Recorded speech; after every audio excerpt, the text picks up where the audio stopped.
అభిమానుల నడుమ అట్టహాసంగా పరమట శ్యామ్కుమార్ నామినేషన్ జరిగింది. అమలాపురం అసెంబ్లీ నియోజకవర్గ స్వతంత్ర అభ్యర్థిగా పరమట శ్యామ్కుమార్ నామినేషన్ దాఖలు చేశారు. ప్రస్తుతం ఆయన సమనస గ్రామ సర్పంచ్గా కొనసాగుతున్నారు.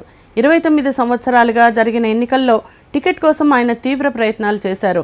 టికెట్ ఇవ్వకపోవడంతో శ్యామ్కుమార్ వర్గీయులు ఆగ్రహం వ్యక్తం చేశారు. కాగా ఈ నామినేషన్కి మద్దతుగా పార్టీలకు అతీతంగా అధిక సంఖ్యలో శ్యామ్కుమార్ మద్దతుదారులు తరలివచ్చారు.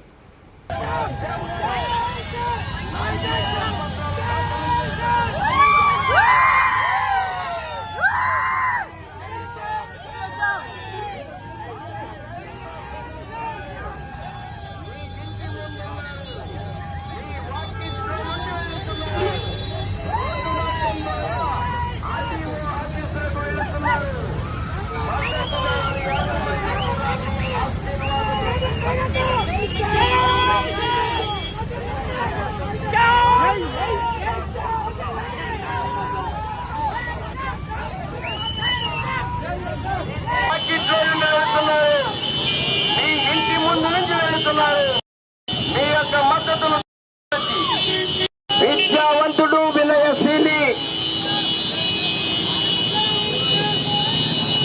మన పరమట శ్యాము గారు అమలాపురం శాసనసభ నియోజకవర్గం. ఈరోజు అమలాపురం అసెంబ్లీ నియోజకవర్గానికి మరి స్వతంత్ర అభ్యర్థిగా పోటీ చేస్తా ఉన్నాను. నా పేరు పరమట శ్యామ్కుమార్, సమనస్ గ్రామ సర్పంచ్. గత 29 సంవత్సరాల నుంచి కూడా తెలుగుదేశం పార్టీలో గ్రామ స్థాయి నుంచి రాష్ట్ర స్థాయి వరకు కూడా నేను అనేక రకాల పదవులు నిర్వర్తించడం జరిగింది. అదే క్రమంలో మరి గత 5 పర్యాయంలో తెలుగుదేశం పార్టీ అసెంబ్లీ టికెట్ని ఆశించడం జరిగింది. పార్టీ నీకు నెక్స్ట్ టైం న్యాయం చేస్తామని చెప్పి అలాగే మరి కాలం గడుపుకుంటూ వచ్చింది. ఇప్పటికీ 29 సంవత్సరాల నుంచి అదే విషయం చెప్పుకుంటూ వచ్చారు. కానీ ఈసారి నా పేరు కనీసం పరిశీలనలో కూడా తీసుకోపోవడం అనేది చాలా బాధ కలిగించింది. నన్నే కాదు, పార్టీలో నన్ను ఎవరైతే ప్రోత్సహించి ముందుకు నడిపిస్తున్నారో, ఎవరైతే నా మద్దతుదారులు ఉన్నారో, ఎవరైతే నా అభిమానులు ఉన్నారో వారందరూ కూడా తీవ్రంగా మనస్తాపానికి గురి కావడం జరిగింది. వారందరూ కూడా మరి గత నెలలో నుంచి కూడా పార్టీలకు అతీతంగా అనేక మంది నా దగ్గరకు వచ్చి మీకు అన్యాయం జరిగింది, మీరు తప్పనిసరిగా స్వతంత్ర అభ్యర్థిగా పోటీ చేయండి, మిమ్మల్ని పార్టీలకు అతీతంగా మేము గెలిపించుకుంటామని చెప్పి మరి అందరూ వచ్చి కోరడం మీదట ఈరోజు మరి నేను ముందుకు రావడం జరిగింది. గత 3 రోజుల వరకు నేను వేచి చూశాను. పార్టీ నుంచి కానీ ఇక్కడ ఎవరైతే అభ్యర్థి ఉన్నారో అభ్యర్థి కానీ వచ్చి మనం కలిసి పనిచేస్తామని కోరతారేమో అని నేను చూశాను. కానీ ఎవరి నుంచి కూడా ఏ విధమైన స్పందన రాలేదు.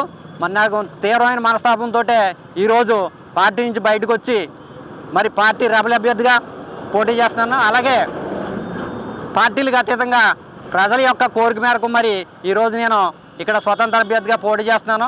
అమలాపురం యొక్క ప్రజలందరినీ కూడా నేను రిక్వెస్ట్ చేస్తూ ఉన్నాను. అమలాపురం ప్రజలు విజ్ఞత కలిగిన ప్రజలు, మరి మేధావులు కానీ, విద్యార్థులు కానీ, మహిళలు కానీ, వివిధ మరి సంఘాల వారు కానీ, అలాగే కార్మికులు కానీ నాకు పూర్తిగా మద్దతు తెలియపరచమని, నన్ను ఎలక్షన్లో అత్యధిక మెజార్టీతో గెలిపించమని చెప్పి మరి ఈ సందర్భంగా కోరుతూ, మరి మీకు ఎల్లవేళ కూడా అవినీతి లేని పరిపాలన అందిస్తానని, ప్రతి క్షణం కూడా మీకు అందుబాటులో ఉంటానని పత్రికా ముఖంగా ప్రజల ముఖంగా తెలియజేస్తా ఉన్నాను. అలాగే మరి ఈరోజు ఈ నామినేషన్ కార్యక్రమానికి భారీ స్థాయిలో వచ్చి నాకు మద్దతు తెలియపరిచి ఈ కార్యక్రమాన్ని జయప్రదం చేసినటువంటి అభిమానులందరికీ కూడా, పెద్దలకి అందరికీ కూడా పేరు పేరున నా యొక్క హృదయపూర్వక నమస్కారాలు తెలియజేసుకుంటూ సెలవు తీసుకుంటా ఉన్నాను.